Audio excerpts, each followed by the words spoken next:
3 കുപ്പി തികയില്ലെന്ന് പ്രഭാരനായരോട് പറ. അതെന്ത് പറ്റി? കറന്നെടുത്താൽ മാത്രം പോരാ, അതനുസരിച്ച് പാലുണ്ടാകാൻ പയ്യന്റെ ഉള്ളിലേക്കും വല്ലതും കൊടുക്കണം. വെള്ളം ചേർത്താലോ? എന്നിട്ട് വേണം ആ നായർ കുപ്പിയോടെ മുഖത്തറിയാൻ. വിഷമൊന്നും അല്ലല്ലോ, പാലിൽ ഇത്തിരി വെള്ളം ചേർക്കുന്നത് നല്ലതാ. വേണമെങ്കിൽ മതി.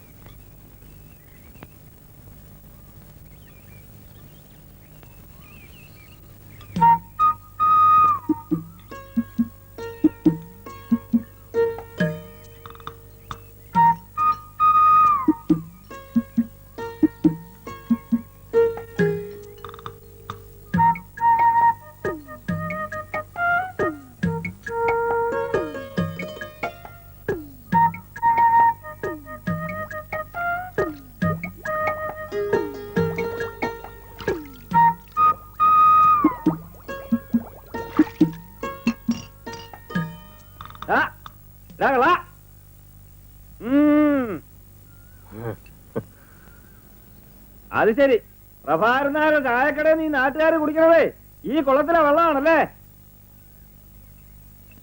നോക്കിക്കൊണ്ട് പോടാ, ചിലപ്പോ വല്ല മീനും കാണുമോ നീ? മീനൊന്നും കേറിയിട്ടില്ല. അല്ലെങ്കിൽ പിന്നെ 2 മീൻ ഇപ്പൊ കേറിയാൽ എന്താ? ഉച്ചയ്ക്ക് വറുത്ത ചോറിന്റെ കൂടെ കൊടുക്കാം.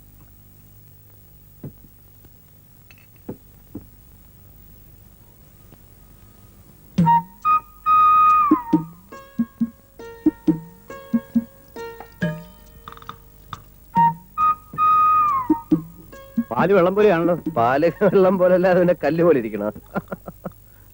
അത് വേണ്ട, പക്ഷെ പാല് പാലായിരിക്കണം. ഇത് മുഴുവൻ വെള്ള വേണ്ട. അതോ, അത് ഇന്നലെ കുറെ കൂടുതൽ വെള്ളം കുടിച്ചു. കൂടുതൽ വെള്ളം കുടിച്ചാ പാലിന്റെ കൊഴുപ്പ് കുറയും അല്ലേ? എന്റെ ശിവശങ്കര, പ്രഭാകരനായരുടെ അടുത്ത് വേണോ ഈ വിളവ്? ഏതായാലും ഇന്ന് ഞാനിത് തിരിച്ചു തരുന്നില്ല. നാളെയും പയ്യെ കൂടുതൽ വെള്ളം കുടിച്ചാ ആ പാല് നമുക്ക് വേണ്ട. അമ്മയോട് പറഞ്ഞേക്ക്. ഓരോ തെറ്റിദ്ധാരണകളെ ചേട്ടാ. ഞങ്ങളൊക്കെ കറക്കുന്ന മൊന്തയില് ഒരു തുള്ളി വെള്ളം കാണത്തില്ല. ഈ പാലില് വെള്ളം ചേർത്ത് വിറ്റിട്ടൊന്നും എനിക്ക് ജീവിക്കേണ്ട കാര്യമില്ല. എനിക്ക് ഒന്നാം തരം ജോലി ഉള്ളതാ. ഗോവിന്ദൻ കൺട്രാക്ടിന്റെ അടുത്തൊന്ന് നീ പോന്നു പറയുന്ന കേട്ടു. പോന്നു. അതുകൊണ്ടെന്താ ഇപ്പോഴേ ഞാൻ ഒന്നാം തരം ഒരു മെഡിക്കൽ കമ്പനിയുടെ റെപ്രസെന്റേറ്റീവാ. അറിയോ? വാചോടിക്കാതെ പോ. Good afternoon doctor. I am Shivashankar from Proto pharmaceuticals. ഇരിക്കും. ഞാൻ മുമ്പൊരിക്കൽ ഡോക്ടറെ വന്ന് കണ്ടിരുന്നു. ഞാൻ ഓർക്കുന്നില്ല. ഞങ്ങളുടെ പ്രോട്ടോ ബീറ്റ് ടോണിക് വളരെ എഫക്റ്റീവ് ആണ്. പക്ഷേ ഡോക്ടർ ഒന്നുപോലെ ഇതുവരെ എഴുതിയില്ല. ഇത്തരം ചെറിയ കമ്പനികൾ ഞാൻ എഴുതാറില്ല. ഞങ്ങളുടെ കണ്ടന്റ് എന്താണെന്ന് നോക്കണം ഡോക്ടർ. അതിന്റെ ആവശ്യമില്ല. ടോണിക്കുകളുടെ ബഹളമാണ് ഇവിടെ. പിന്നെ ടേബിൾ ഫാൻ കണ്ടോ? കണ്ടു. അത് പ്രോവിറ്റേക്കാരുടെ കോംപ്ലിമെന്റ്സ് ആണോ? പിന്നെ ടേബിൾ കണ്ടോ? കണ്ടു. ബിറ്റ ബീറ്റോളുകാരുടെയാണ്. ദാ ബ്യൂറോ. മനസ്സിലായി, എനിക്ക് മനസ്സിലായി. ഞങ്ങളുടെ കമ്പനിയും കോംപ്ലിമെന്റ്സ് കൊടുക്കുന്നുണ്ട്. പക്ഷെ എല്ലാവർക്കും ഇല്ല. ഡോക്ടറെ പോലെ നിറയെ പ്രാക്ടീസ് ഉള്ള ആൾക്കാർക്ക് മാത്രം. എന്തൊക്കെയാണ് നിങ്ങളുടെ compliments? 1000 bottle Proto B prescribe ചെയ്താൽ ഒരു ഫ്രിഡ്ജ്, 5000 ഒരു കളർ ടിവിയും ഒരു വിസിആറും, 10,000 ഒരു ചെറിയ Maruti car. Oh really? That's interesting. എന്താ നിങ്ങളുടെ ടോണിക്കിന്റെ പേര്? Proto B health tonic haemoglobin syrup with vitamin B12 and sorbitol. ഗർഭ ശുശ്രൂഷയ്ക്ക് പ്രോട്ടോ ബി. എന്റെ ഏട്ടാ, ഞാൻ പറഞ്ഞ കേക്കണ്ടേ? ഉച്ചയ്ക്കാണെങ്കിൽ കഴിച്ചു എന്ന് വരുത്തി. അയാൾ വന്ന് വഴക്കുണ്ടാക്കണ ഇത് ആദ്യമൊന്നുമല്ലല്ലോ. എന്റെ കുട്ടി, ഇനി കോടതി കൂടെ കയറാനേ ബാക്കിയുള്ളൂ. അതും അയാൾ കേട്ടു. എന്റെ അമ്മയെ കോടതി എന്ന് പറയുന്ന തല വീഴുന്ന സ്ഥലമൊന്നുമല്ല. അയാൾ കൊണ്ട് കേസ് കൊടുക്കട്ടെ, പിന്നെ അയാളോട് സമാധാനം പറയണ്ടല്ലോ. അമ്മ ആഹാരം കഴിക്കേ. എനിക്ക് വിശപ്പില്ല. ആദ്യം കേറിട്ടാ. പിന്നെ മണ്ണാൻ കേട്ടാ. ഇനി അമ്മ കഴിച്ചിട്ടാ ഞാൻ കഴിക്കുന്നുള്ളൂ. എന്റെ അമ്മ അയാൾ കേസ് കൊടുക്കത്തില്ല. ഞാൻ അയാളെ ചെന്ന് കണ്ട് സമാധാനമായിട്ട് സംസാരിച്ച് തീർത്തോളാം. വഴക്കൊന്നും ഉണ്ടാക്കരുത്. ഇല്ല, നയത്തില് അയാളെ പറഞ്ഞ് മനസ്സിലാക്കി സോപ്പിട്ടങ്ങ് കുളിപ്പിച്ച് കിടത്താം. പോരെ? അമ്മ കഴിക്കേ. ചില സമയത്ത് അമ്മയുടെ സ്വഭാവം കൊച്ചു പിള്ളേരെക്കാട്ടിലും കഷ്ടമാണ്.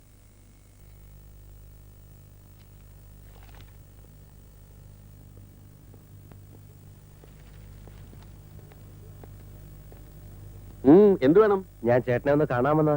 കണ്ടോളൂ. അതല്ല. ഏതല്ല? എടാ, എന്റെ നേരിൽ കണ്ട മുങ്ങി നടക്കണ നീ എന്നെ കാണാൻ വരെ. എന്താണാവോ ഉദ്ദേശം? ചേട്ടൻ വീട്ടിൽ വന്നു എന്നറിഞ്ഞു. അമ്മ ആകെ വിഷമിച്ചിരിക്കുക. ഞാൻ പറയുന്നത് ശരിയല്ലെന്നറിയാം. എന്നാലും കുറച്ചാളൂടെ ക്ഷമിക്കണം. മാസാമാസം ഞാൻ കൃത്യമായിട്ട് പലിശ തന്നോളാം. ഒരു കൊല്ലത്തിനുള്ളിൽ കടം വീട്ടുകയും ചെയ്യാം. എവിടുന്ന് എടുത്ത് വീട്ടും? എനിക്ക് എന്നെ വിശ്വാസമില്ല. ഞാൻ എന്റെ വഴി നോക്കിക്കോളാം. മേനോൻ ചേട്ടൻ എന്നെ എന്ത് വേണമെങ്കിലും ചെയ്തോ, എന്റെ അമ്മയെ വിഷമിപ്പിക്കരുത്. എടാ, നിന്റെ അച്ഛൻ ചെയ്ത് ചതിക്ക് നിങ്ങളൊക്കെ അനുഭവിക്കണം. 3 മാസത്തെ അവധിയും പറഞ്ഞ് വാങ്ങിച്ചോണ്ട് പോയതാ. ഇപ്പൊ കൊല്ലത്രയായി, മുതലുമില്ല പലിശയില്ല. ഇനി നിങ്ങളടുത്ത് ഞാൻ വരണില്ല. ഇവിടെ നീതി നിയമമുണ്ടോ ഞാനും നോക്കട്ടെ. ഞാൻ കാല് പിടിക്കാൻ ചേട്ടാ. ഇറങ്ങിപ്പോടാ തെണ്ടി കള്ളവർഗ്ഗങ്ങള്. എടോ, ഇത്രയും നേരം തന്റെ കാല് ഞാൻ പിടിച്ചത് തന്റെ അച്ഛന്റെ കൂട്ടുകാരനായതുകൊണ്ട് ഇടിച്ചതിന്റെ ഷേപ്പ് ഞാൻ മാറ്റിക്കളയും. താൻ എന്നെ കോടതി കയറ്റല്ലോ. കേറ്റൂടാ. ഞാൻ കോടതി കയറുന്നത് തന്നെ കൊന്നിട്ടായിരിക്കും. താൻ ആണാണെങ്കിൽ എനിക്ക് വക്കീലോട്ട് സഹിക്കണോ? അന്ന് എന്റെ മരണോ? എന്താ കാണണോ? എടാ ശിവൻകുട്ടി, നീ പോക്കിരിത്തരാ അതെ, കാട്ടെ. പോക്കരുത്തരാ. താൻ എന്തോ ചെയ്യും? ഞാനും ചെയ്യില്ല. എന്നെ കോടതി കയറ്റണ്ടേ? അത് ഞാൻ എന്റെ ഇഷ്ടം പോലെ ചെയ്യും. ഞാൻ ചിലപ്പോ കേട്ടില്ലെന്ന് വരും. അതിന് നിനക്കെന്താ നഷ്ടം? എനിക്ക് നഷ്ടമൊന്നുമില്ല. നഷ്ടപ്പെടാൻ പോകുന്നത് തനിക്കായിരിക്കും, മറക്കണ്ട. ഇല്ല, മറക്കില്ല. താനെന്തോ നോക്കി പേടിപ്പിക്കുന്നത്? അങ്ങനെ ഫീൽ ചെയ്യുന്നുണ്ടോ? ആ, കളിക്കല്ലേ. ആരോടാ ദേഷ്യപ്പെടുന്നേ? അത് നമ്മുടെ ശിവൻകുട്ടി നാക്കെടുത്ത തമാശ പറയൂ. അല്ല, പാരമ്പര്യമായിട്ട് അങ്ങനെയാ. അപ്പൊ കാണാം. കാണണം. കാണണം കാണണം എന്താ പറയാ. ഏട്ടനപ്പോ വന്നു. സന്ധിക്കെത്തി. പഞ്ചസാര വാങ്ങിച്ചോടാ. പഞ്ചസാരയും അരിയും മുളകും ഒക്കെ ഉണ്ട്. ഞാൻ വിചാരിച്ചു മറക്കുന്നു. നാളെ രാവിലെ ബാലിന് കാപ്പി കൊടുക്കണത് എങ്ങനെയാണെന്ന് വിചാരിച്ചു വിഷമിച്ചിരിക്കായിരുന്നു. ഏട്ടത്തെയും മുളകൊക്കെ സുഖമായിരിക്കുന്നില്ലേ? തോന്നൂല്ല. പ്രേമേ, എന്തേട്ടാ? ഏതാടി ഈ സാരി? വല്യേട്ടൻ കൊണ്ടുവന്നതാ. നീ ബാഗ് എടുത്ത് അകത്ത് വയ്ക്ക.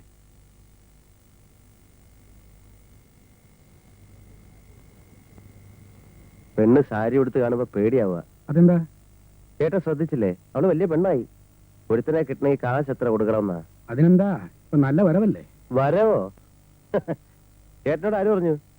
ഈ വേഷവും പത്രാസും കണ്ടിട്ടാണോ? ഈ വേഷം മാത്രമേ ഉള്ളൂ. കഞ്ഞി കുടിക്കാനുള്ള വക ഞാൻ ഉണ്ടാക്കും, അത്രേ ഉള്ളൂ. എടാ, മൂത്തോര് പറഞ്ഞാൽ കുറച്ചൊക്കെ അനുസരിക്കണം. നല്ലൊരു സ്ഥലത്ത് കൊണ്ട് ഞാൻ നിർത്തിയതല്ലേ. ആരെ കൊണ്ടൊക്കെ പറയിപ്പിച്ചിട്ടാ ഗോവിന്ദൻ കോൺട്രാക്ടർ സമ്മതിച്ചെന്നറിയോ? മാസം 1800 രൂപ ശമ്പളം. ഒന്ന് കണ്ണടച്ചാ കാശ് വേറെ. അതിട്ടിട്ട് പോകുന്നു. സിവിൽ എഞ്ചിനീയറിംഗ് ഡിപ്ലോമ ഹോൾഡർ മരുന്ന് സഞ്ചിയും തൂക്കി പിടിച്ച് നടക്കുക. അതാവുമ്പോ ഇങ്ങനെ വേഷം കെട്ടി നടക്കാൻ പറ്റില്ലല്ലോ അല്ലേ? അതെ, അതൊരു ആശാനേട്ടാ, നല്ല വേഷം ധരിച്ചടക്കാൻ. പഠിക്കുന്ന കാലത്ത് 2 മുണ്ടും 2 ഷർട്ടും ഇട്ടാ ഞാൻ ഒരു കൊല്ലം കഴിച്ചിട്ടുള്ളത്. നടന്നോ? ആര് പറഞ്ഞു വേണ്ടെന്ന്? പക്ഷെ അമ്മയും പെങ്ങളെയും പട്ടിണിക്കിടരുത്. എനിക്കതേ പറയാനുള്ളൂ. അമ്മയും പെങ്ങളും എന്റെ മാത്രമല്ലല്ലോ. ആവുന്ന കാലത്ത് ഞാൻ സുന്ദരമായിട്ട് നോക്കിയിട്ടുള്ളതാ.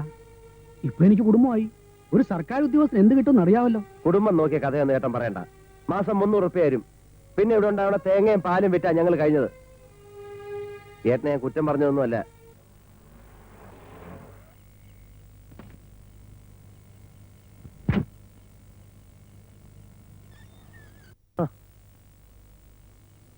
എന്താടോ? വെറുതെ വെറുതെ ഒന്നുമല്ല. ഊണാ കഴിഞ്ഞോമേ? കഴിഞ്ഞ ഓരോരുത്തർ ഉറക്കായി. ബാലേട്ടൻ വന്നിട്ടുണ്ടല്ലേ? ഉമ്മ പറഞ്ഞു. ശിവ, ഒന്നിങ്ങോട്ട് വന്നൊരു കാര്യം പറയട്ടെ. അത്ര വലിയ രഹസ്യമാണെങ്കിൽ ഞാൻ അങ്ങ് പോയേക്കാം.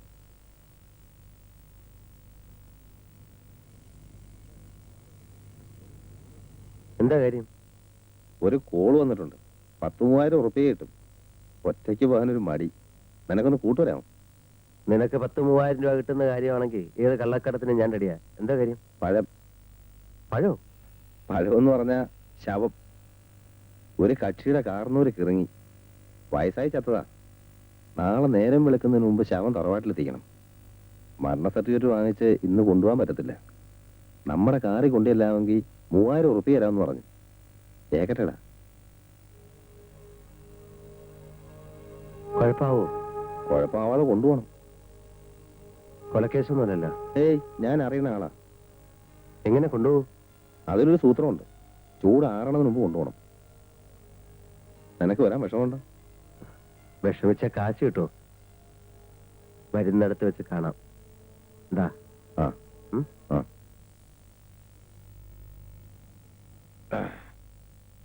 അതാണ്ട് ഇങ്ങോട്ട്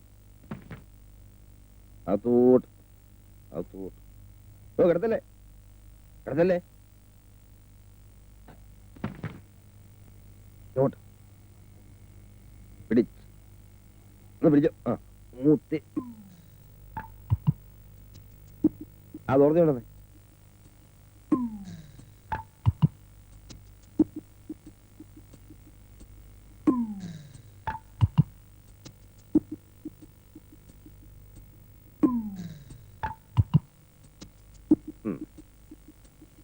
ഒരാൾ നീ പുറമെ ആ വിളി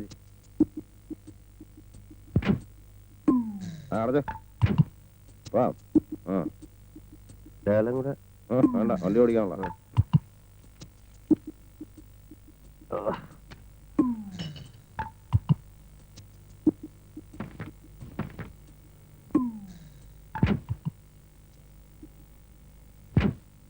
ഇതാ വായിലോട്ട് വെച്ചോട് അച്ഛൻ വലിക്കില്ല. അത് പണ്ടല്ലേ ഇടൂ ഇതങ്ങോട്ട് പോയി വല്ലവന്റെയും വായിച്ചെന്ന് വീണാ നമ്മള് വെള്ളത്തിലാവാച്ചാനെ അല്ലെങ്കിൽ ഇനിയിപ്പോ എന്തെന്ന് വലിക്കേ ഉറങ്ങല്ലേ വണ്ടി ഓടിക്കുമ്പോ ഉറങ്ങരുത് കേട്ടാ. അല്ല ഉറങ്ങരുത്. ഇവിടെ വടകരി വടകരയെത്തും എത്തും വടകരയിൽ ഞാൻ വഴി നടക്കുമ്പോൾ വടകരയിൽ ഞാൻ അട്ടിപ്പിട്ടി നടക്കുന്നു അട്ടിപ്പിട്ടി നടക്കുന്നു അടിപിടി ഞാൻ വഴി നടക്കുമ്പോ അട്ടിപ്പിട്ടി നടക്കുന്നു. വടകരയുള്ള വഴിയിലോടുമ്പോ വെള്ളത്തിലാക്കല്ലേ പഴവേ.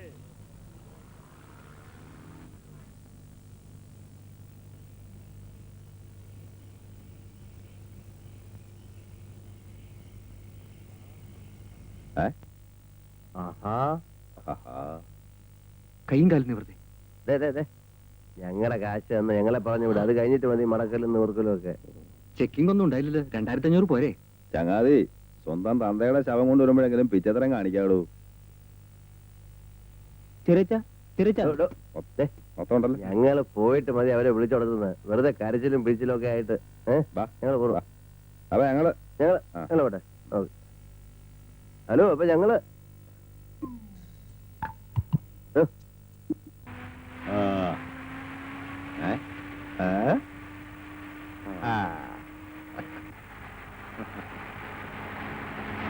ആയിരം പൊൻപണം വീണു കിട്ടി നമുക്കായിരം പൊൻപണം വീണു കിട്ടി. ആലിപ്പഴം പോലെ ഞാവൽപ്പഴം പോലെ ആയിരം പൊൻപണം വീണു കിട്ടി. ആയിരം പൊൻപണം വീണു കിട്ടി നമുക്കായിരം പൊൻപണം വീണു കിട്ടി. ആലിപ്പഴം പോലെ ഞാവൽപ്പഴം പോലെ ആയിരം പൊൻപണം വീണു കിട്ടി. അപ്പൊ എന്താ പറ്റിയടാ?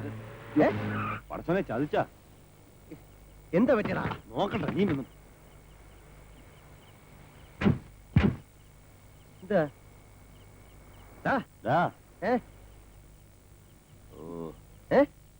ആക്സിൽ ഒടിഞ്ഞ കേട്ടാ. അയ്യോ നിന്റെ കൂടെയൊക്കെ ഈ വണ്ടി കയറിയ എന്നെ പറഞ്ഞാ മതി. ഇവിടെ അടുത്ത് വല്ല വർക്ക്ഷോപ്പ് ഉണ്ടോ നോക്കാം. വർക്ക്ഷോപ്പ് ഉണ്ടായിരുന്ന കാര്യമില്ല. നേരം വെളുത്ത് പുതിയ ആക്സിൽ വാങ്ങിച്ചു വന്നാലേ നന്നാക്കാൻ പറ്റൂ. 500 രൂപയും പോയി, ഉറക്കവും പോയി. 500 രൂപ പോകുന്നേ പോട്ട്, ബാക്കി 2500 ഉണ്ടല്ലോ. ഉറക്കം കളയാൻ ഞാനില്ല, ഞാൻ ഉറങ്ങാൻ പോവാ. ചെന്നേരം ഉറങ്ങ്. ഓ ഗുഡ് നൈറ്റ്.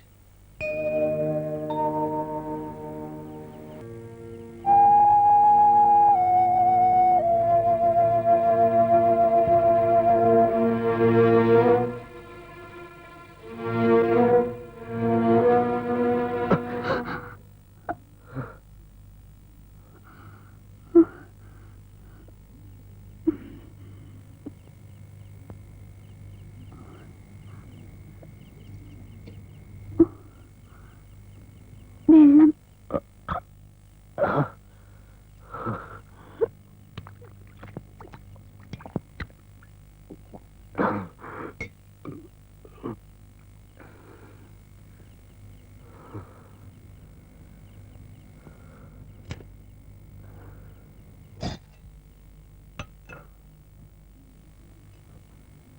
നെയ്തിച്ചോറാണ്. ദാ കഴിച്ചോളൂ.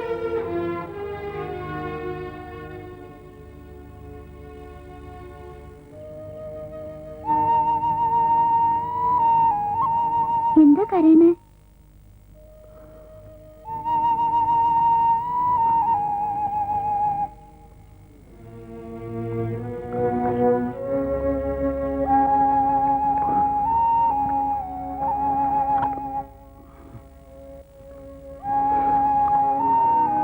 നിങ്ങൾ ആരാണ്?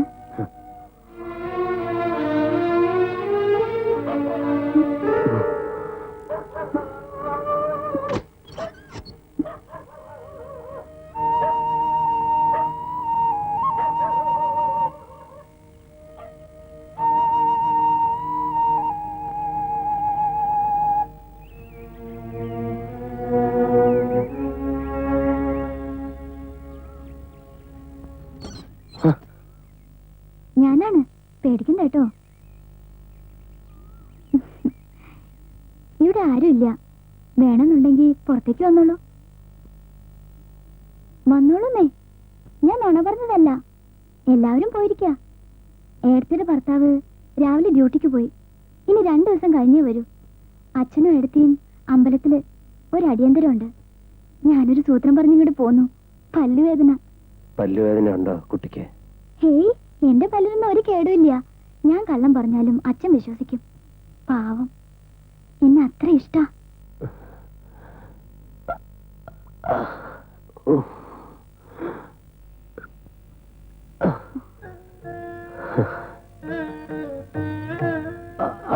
മുറിഞ്ഞിടത്ത് നല്ല വേദന ഉണ്ടല്ലേ? എങ്ങനെയാ മുറിഞ്ഞത്? വെടി കൊണ്ടതാ. ഈശ്വര, വെടി കൊള്ളേ? നെഞ്ചി കൊള്ളുകയായിരുന്നു ഇതിലും ഭേദം. ഇത് വേദന കൈ അനങ്ങിയ സഹിക്കാൻ പറ്റണില്ല. ഞാനൊന്ന് നോക്കട്ടെ.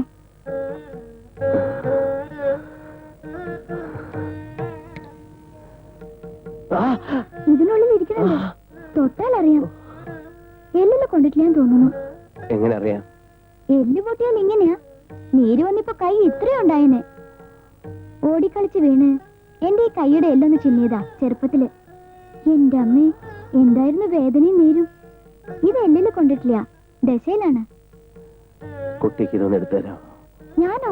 അയ്യോ, എനിക്ക് പേടിയാ. ആശുപത്രി പോയി ചെയ്താ മതി. ഞാൻ പുറത്തിറങ്ങിയാൽ പിന്നെ അതിന്റെ ആവശ്യം ഉണ്ടാവില്ല. എന്നെ കിട്ടിയവർ കൊല്ലും. ആര്? എന്നെ തേടി നടക്കുന്ന ചിലരുണ്ട്. അവർ രാത്രി ആരും കാണാതെ എവിടേക്കെങ്കിലും ഓടിപ്പോയിക്കൂടെ? രക്ഷപ്പെടണം. അതിനു മുമ്പ് ഈ വെടിയുണ്ട എടുത്ത് കളയാൻ പറ്റിയിരുന്നെങ്കിൽ. ഇതെന്നെ വേദനിപ്പിച്ച് കൊല്ലുന്നു. ഞാൻ എങ്ങനെ സഹായിക്കാം? നന്നായിട്ട് നെക്കി നോക്കട്ടെ, മുള്ളെടുക്കണ മാതിരി. മൂർച്ചയുള്ള കത്തിയോ ബ്ലേഡോ എന്തെങ്കിലും ഉണ്ടോ? ആ, അച്ഛൻ മുഖം മിനുക്കണ കത്തിയുണ്ട്. അസല് മൂർച്ചയാ. അതൊന്ന് കൊണ്ടുവരാം. കുറച്ച് തുണിയും എന്നിട്ട് കൊണ്ടുവരൂ.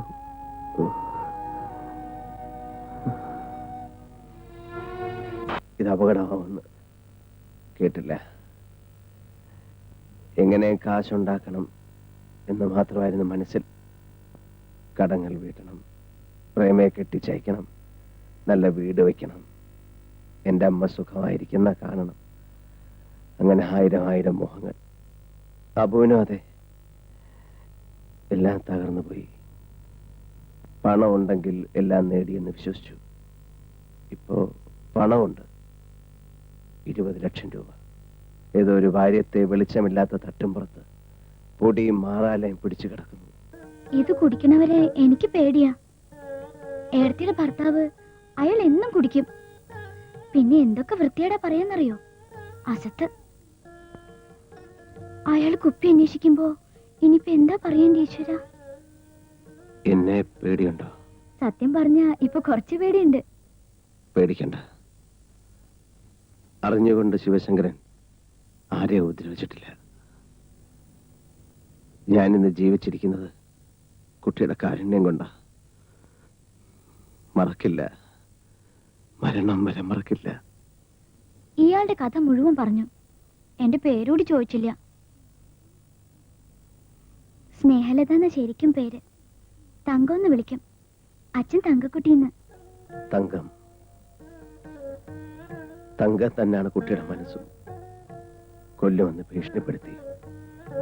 എന്നിട്ട് ആരോടും പറയാതെ എന്തിനാ ഇത്രയും ദയ എന്നോട് കാണിക്കുന്നത്? അച്ഛനോട് പറയണം തന്നെ വിചാരിച്ചേ. പിന്നെ എന്തോ തളർന്നു കിടക്കണം നിങ്ങളുടെ മുഖവും അമ്മയെ വിളിച്ചുള്ള കരച്ചിലും പാവം തോന്നുകയും ചെയ്തു. എന്ത് ചെയ്യണമെന്ന് ഒരു നിശ്ചയമില്ലായിരുന്നു. ഭഗവാനെ ധ്യാനിച്ച് തുളസിയിലിട്ട് നോക്കി. 3 പ്രാവശ്യം കമിഴ്ന്ന് തന്നെ വീണേ. ഭഗവാന്റെ ഇഷ്ടം നിങ്ങളെ സഹായിക്കണം എന്നായിരുന്നു.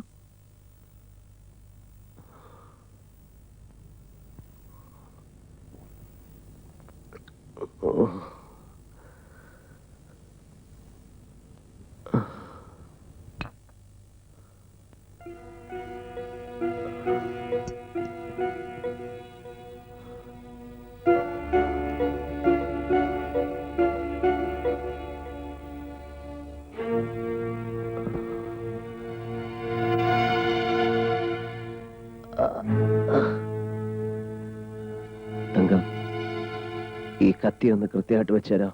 വെടിയുണ്ടായിരിക്കുന്നതിന്റെ മുകളിൽ.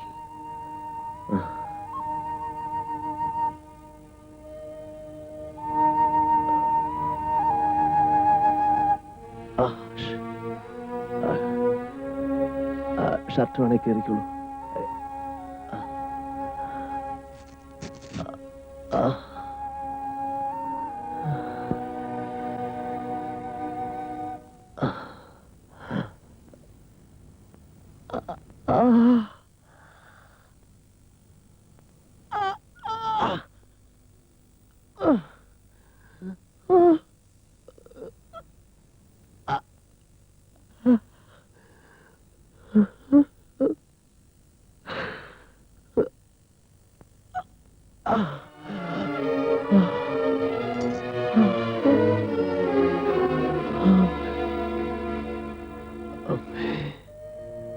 അമ്മേ,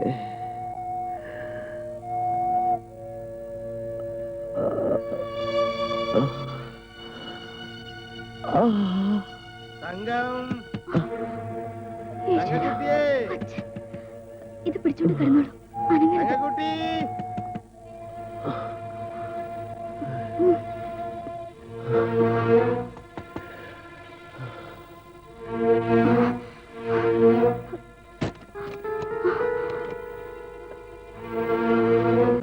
തങ്കക്കുട്ടി, എത്ര നേരായി വിളിക്കണ്? ഈ വാതിലെല്ലാം അടച്ചുകൂട്ടി എന്തെടുക്കായിരുന്നു? ഉറങ്ങിപ്പോയി. ഇങ്ങനൊരു ബോധമില്ലാണ്ടാ പെൺകുട്ടികൾ ഉറങ്ങ? പല്ലുവേദന കുറഞ്ഞോ നിന്റെ? കുറഞ്ഞു. തിരുമേനി ഒരു മരുന്ന് തന്ന് ഞാനത് ശശിധരന്റെ കയ്യിൽ കൊടുത്തു വിട്ടു. ഇവനിവിടെ വന്നപ്പോ വാതെല്ലാം പൂട്ടിയിരിക്കണു. വിളിച്ചിട്ട് അനക്കോ ഇല്ല. ഭയപ്പെടാൻ വേറെ എന്താ വേണ്ടേ? ഓട് പൊളിച്ചിറങ്ങി നോക്കിയാലെന്താന്ന് വിചാരിച്ചതാ ഞാൻ. പെൺകുട്ടികളുടെ മനസ്സാണേ. തോമാബുദ്ധി എപ്പോഴാ തോന്നുന്നു പറയാൻ പറ്റില്ല. ഇന്നലെ മാസിയിൽ വായിച്ചായിരുന്നു എന്ത്? ഒരു കഥ. ഒരു കഥക്കാരൻ. അവനോട് ദേഷ്യപ്പെടേണ്ട, നിവേദ്യം ആയിക്കൊണ്ട് പോവുക. ചെന്നിട്ട് 100 കൂട്ടം പണി ബാക്കിയാ. ഇടത്ത് കഴിക്ക നിവേദ്യം വാങ്ങ. എവിടുന്നായി പുതിയ സ്വഭാവങ്ങൾ പഠിക്കണേ? കുറുമ്പിത്തിരി കൂടുന്നുണ്ട്. തങ്കത്തിന് വഴക്ക് പറയണ്ടാവാരേ. പുളിയവിടെ തങ്കം മരുന്നിവിടെ വെച്ചിട്ടുണ്ട്. ഞങ്ങൾ അമ്പലത്തിലേക്ക് ഇറങ്ങാ. വരാ.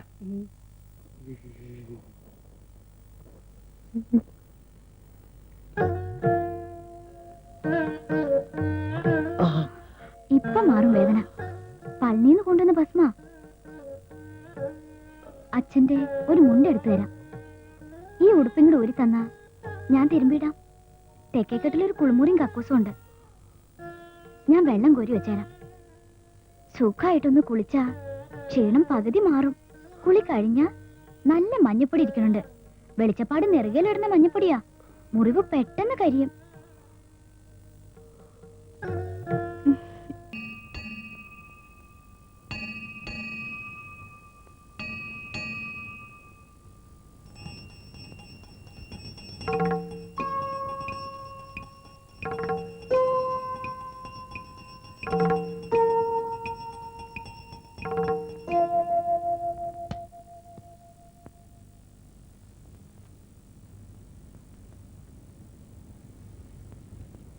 പുറപ്പെടാൻ ഒരുങ്ങിക്കഴിഞ്ഞു അല്ലേ?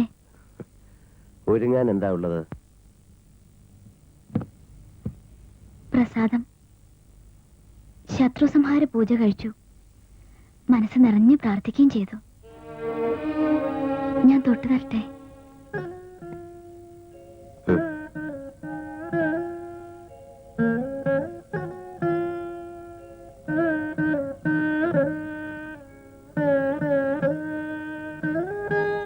ദീപാരാധന കഴിഞ്ഞപ്പോ ഞാൻ ഒളിച്ചിങ്ങോട്ട് പോന്നു. ഈയിടെയായി അച്ഛനോടും ഏടത്തിയോടും എന്തെല്ലാം നുണകളാണ് പറയണത്.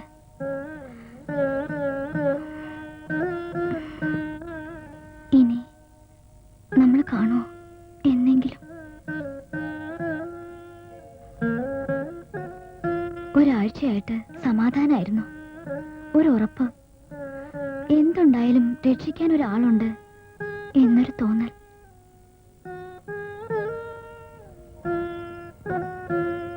ആരും ചെയ്യാത്ത സഹായമാണ് തങ്കം എനിക്ക് ചെയ്തത്. നന്ദി. നന്ദി എനിക്കിഷ്ടല്ല വാക്ക് തന്നെ. കള്ളത്തരാ അത്. വലിയ പണക്കാരനൊക്കെ ആവുമ്പോ എവിടെയെങ്കിലും വെച്ച് കണ്ട തിരിച്ചറിഞ്ഞാ മതി. ഒന്ന് ചിരിക്കുകയും കൂടി ചെയ്താ സന്തോഷായി. തങ്കത്തിനെ ഞാൻ വന്ന് കാണും, സത്യം. ഏതെങ്കിലും ഒരു അമ്പലത്തിന്റെ തിടപ്പള്ളിയുടെ തിണ്ണേമേ മാലയും കെട്ടിയിരിക്കണുണ്ടാവും ഞാൻ. ചിലപ്പോ എഴുത്തിയ പോലെ ആസത്തിന്റെ ഭാര്യമാരിൽ ഒരാളായി ഇവിടെ തന്നെ ഉണ്ടാവും. ഇല്ല, അതുണ്ടാവില്ല. പഴകി ദ്രവിച്ചെങ്കിലും ഒരാളുടെ ഭാരം താങ്ങാനുള്ള ഉറപ്പൊക്കെ ഉണ്ട് ഈ വീട്ടിന്റെ കഴുക്കോലിന്.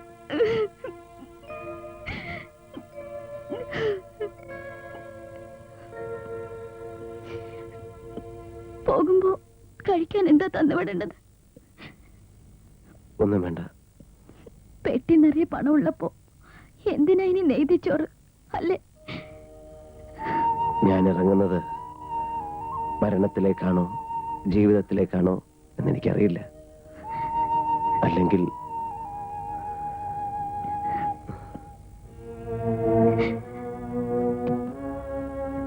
തങ്ക ഇത് കണ്ടോ?